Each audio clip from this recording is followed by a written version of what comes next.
She might be veiled, but the political affiliation of this Muslim woman is in no doubt. Raila Odinga, the leading opposition candidate, is her choice. These are images rarely seen in Kenya's political scene. After many years of remaining in the political doldrums, Kenyan Muslims have finally found their voice. We are in Mombasa in Kenya's coastal region, which has the highest number of Muslims in the country. This is a community that has been ignored in the past, but which has emerged as a political force in the run-up to the coming elections. In fact, this region is considered a swing vote, and the Muslims are vowing to vote as a bloc. And they are being helped in achieving that unity. Sermons at mosques are laden with political messages, calls to Muslims to turn up in large numbers and vote wisely.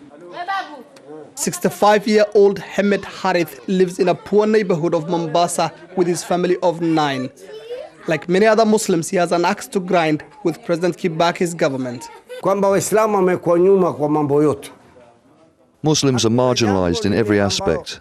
There is nothing Muslims in Kenya and members of other faiths share in common in terms of rights and access to government services.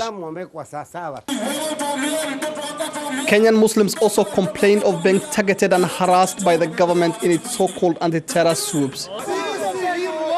Here, Muslims protest the forced rendition of Kenyan terror suspects to Ethiopia, Somalia, and Guantanamo Bay in Cuba.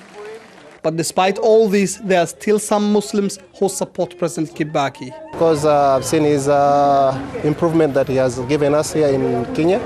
A lot of changes we have got. We have got some free education. We have got a lot of roads have been worked off, and so many things. And this support base is what some Muslim leaders are struggling to deny the president ahead of the crucial polls. NAJIB BALALA is the leading Muslim politician in the country. He is the architect of the moves to unite Muslims behind Raila Odinga. And he says he has no regrets. Our way of life is threatened. And the only way is to negotiate with political leadership so we can be safeguarded, not necessarily as Muslims, but as Kenyans and social justice to our people. That is what we are going to use to negotiate. The Muslim community has no doubt emerged as an important political group. Its support could decide the outcome of Kenya's general elections. And they are currently basking in the limelight, making demands for rights that evaded them in the past. Hopeful they will be fulfilled this time round. Mohamed Adow, Al Jazeera, Mombasa, Kenya.